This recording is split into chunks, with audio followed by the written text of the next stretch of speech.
Hello friend, જય માતાજી, જય કષ્ટભંજન દેવ। તો કેમ છો બધા? હું ઉમ્મીદ કરું છું કે તમે બધા મજામાં છો અને હું પણ મજામાં છું। તો આજે તો આપણે સવારમાં બ્લોગ કંઈ શૂટ નથી કર્યું અને આજે બપોરે જમીને કપડાં ધોઈ નાખ્યા અને અહીંયા તો ઘઉં સાફ કરી લીધા છે દળનું કરવા માટે, કેમ કે લોટ થઈ ગયો છે એટલે દળાવવા માટે। અને તુલસી માને તો કેટલા બધા માંજર આવી ગયા છે અને આ બાજુ તો એક જ તુવર હતી પણ જાજી બધી તુવરો આવી હતી, પણ દાડી આવ્યા ને તો બધી તુવરો ઉતારી લીધી, કેમ કે કાચી ખાવા માટે બધાએ ઉતારી લીધી। એટલે મસ્ત તુવર હતી, પણ હવે થોડી ઘણી છે એટલે શાકમાં તો કંઈ આટલી તુવર થાય નહીં। તો આવું કંઈક છે અને બીજું શું કામકાજ હાલે છે કહું? હવે તો દળાવવા જવાનું કામકાજ ચાલે છે અને આજે તો કપાસ વીણવા ગયા હતા અમે, પણ થોડો ઘણો વીણ્યો અને આ બાજુ પણ કપડાં ધોઈને કપડાં સુકાય છે બધે, એટલે કપડાં જ કંઈ બતાવવાના હોય નહીં। અને હવે શું કામકાજ કરવાનું છે મારે? થોડું ઘણું બીજું બધું કામકાજ છે તો હવે કરી લઉં। અને આજે બપોર પહેલાં તો સારું કામ કર્યું, પણ બપોર પછી સરખું કામ નથી થયું અને હલકેશ કામ કરવા માંડ્યા છે।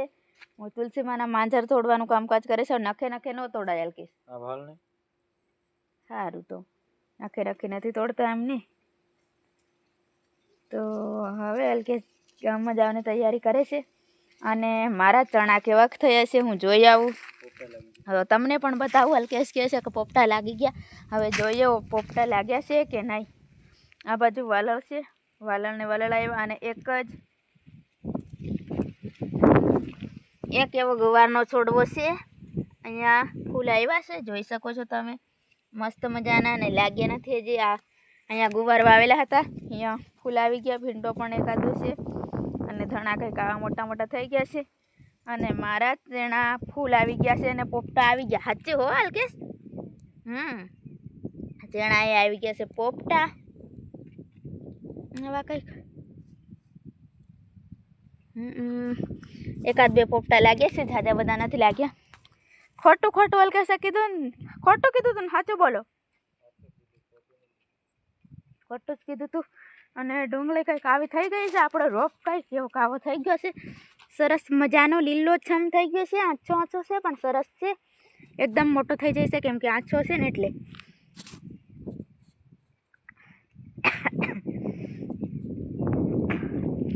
આવો કંઈક રોપ થઈ ગયો છે અને આપણે જે ઢોલા વાવ્યા હતા બિયારણના એ પણ બહુ મોટા થઈ ગયા છે, આ બાજુ જોઈ શકો છો, એટલે એનું તો કંઈ બતાવવાની જરૂર નથી। અને આ ડુંગળીમાં થોડું ઘણું ખડ પણ ઊભી છે, એ પણ નીંદવાનું છે। અને આ બાજુ જાય છે કૂતરી છે છેલ્લે, તો અહીંયા કૂતરા બધા 4, 5, 6 એટલા બધા કૂતરા હતા, પણ આજે એક કૂતરું એક્સપાયર થઈ ગયું ને, ટ્રેક્ટરવાળા ભાઈ એકોએ ચડાવી દીધું, ખબર નહીં કઈ રીતના એમને ધ્યાન રાખવું જોઈએ કે રસ્તામાં કૂતરાઓ બેઠેલા હોય એને એકદમ ચડાવીને જોઈએ, પણ ખબર નહીં કેમ એવું થયું। તો હલકેશ એ બાજુ ગયા, રસ્તામાં તો જોયું, મને તો બહુ બીક લાગી, હું તો જોવા નથી ગઈ, પણ હલકેશ એમ કહેતા કે કૂતરાનું આવું થઈ ગયું એમ, એટલે આપણે તો બીજું શું હોય કે હવે આપણે બીજું તો શું કરી શકીએ, કેમ કે જીવતું હોય તો આપણે ભગવાનને પણ પ્રાર્થના કરીએ કે સારું થઈ જાય એમ, પણ હવે વયું ગયું છે તો ભગવાનને 2 હાથ જોડીને એવી પ્રાર્થના દિલથી કે એની આત્માને ભગવાન શાંતિ આપે, કેમ કે બિચારું નાનું એવું કૂતરું હતું, એને જિંદગી જીવવાની થોડી ઘણી આશા હોય, પણ હજી આમ ખાવાનું નહોતું ખાતો, રોટલી એવું ખાતું નહોતું, તો એ વીયું ગયું બિચારું। અહીંયા આવીને રાત્રે આખી રાત અમારી ઓયડી જ બેસતા, કેમ કે ઠંડી લાગે ને એટલે હું એને તરફારમાં બેસાડતી રાત્રે, પણ હવે વયું ગયું, કેમ કે દિવસે તો અમે કામ કરવા જતા રહ્યા ને, એ અહીં હોય એટલે રસ્તામાં જ જઈને બેસતા હોય, તો રસ્તામાં એને એવું થયું અને હલકેશે અહીંયા ડુંગળીનો રોપ નીંદવાનું કામકાજ ચાલુ કરી દીધું છે।